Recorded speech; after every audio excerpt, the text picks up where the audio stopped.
Lourdes Rivadeneira, que es de la Red de Migrantes y Refugiadas de la Argentina. En tu experiencia, ¿en qué contextos los migrantes son usados como chivos expiatorios? Bueno, como decía, lamentablemente en contexto de crisis con gobiernos neoliberales que lo único que generan es pobreza, desigualdad en el pueblo, las migrantes somos el chivo expiatorio.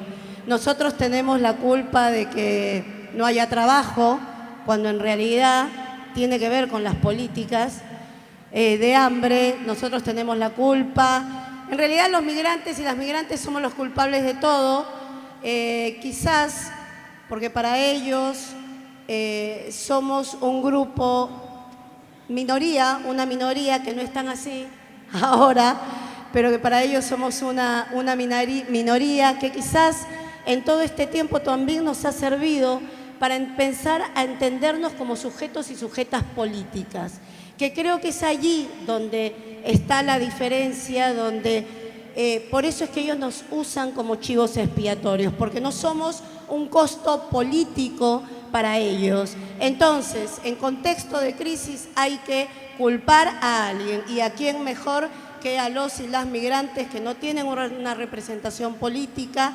y bueno, hay que culpar a alguien y nosotros somos los culpables, ¿no? Claro. ¿Y de qué forma les desorganizó la vida el decreto 70? Mirá, con el gobierno de Cambiemos, en el 2016 anuncian una cárcel para migrantes. La primera en América Latina, después de que la Argentina fue ejemplo a nivel internacional con su ley de migraciones con una mirada de derechos humanos. En el 2017, el decreto 70-2017, que persigue, que criminaliza, que no era necesario, porque la ley de migraciones ya tiene en sus artículos cuándo un migrante puede seguir en la Argentina o no. Realmente no era necesario, con un discurso totalmente mentiroso para que la sociedad de alguna manera avale esto, culpándonos de que nosotros, toda la criminalidad, todo el narcotráfico, todo es culpa de los y las migrantes. Y eso vino a cambiar el día a día de la comunidad migrante. Nosotros, nuestros niños que son argentinos, ni siquiera ellos han podido dejar de ser víctimas de esta discriminación, de esta persecución, porque ellos lo han vivido en carne propia en las escuelas. Ellos no tienen derechos como los nacionales. En el día a día encontrarnos otra vez con el discurso de boliviano de mierda, peruano de mierda, volvete a tu país, nos robás el trabajo. En las escuelas que no quieran que nuestros hijos sigan estudiando. En la salud, por ejemplo, no querer atender a nuestros hijos e hijas que son argentinos si la madre o el padre no tiene DNI. O sea, realmente una vulneración de derechos, y que también, bueno, lo que hizo fue que volvamos a organizarnos. Si bien la comunidad estaba organizada durante todos estos años, 12 años que vivimos con la ley 25.871, fue un momento donde empezamos a ser reconocidos como sujetos de derecho. Claro, eso te iba a preguntar, ¿cuál fue el saldo organizativo de esto que provocó de estos últimos años?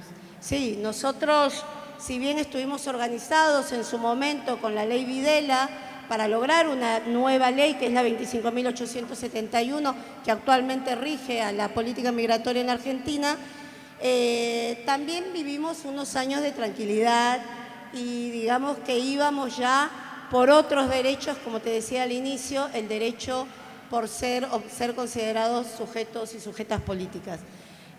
A partir del DNU y de todos estos cambios, lamentablemente tuvimos que volver a salir a las calles. Igualmente está bueno, ¿no? Porque los derechos se consiguen en la calle, y eso poniendo el cuerpo, y eso creo que todos lo sabemos.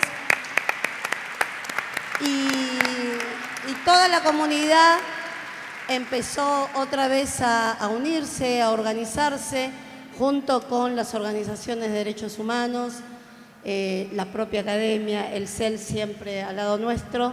Fuimos incluso en los espacios internacionales, estuvimos también reclamando por estos derechos y bueno, yo creo que el saldo es eso, ¿no? El poder volver a organizarnos, el que se sumen más jóvenes, porque había muchos jóvenes migrantes que quizás no habían vivido, como tú decías, yo tengo 27 años acá en la Argentina y he vivido todo este transcurso, estas leyes, y ellos no conocían.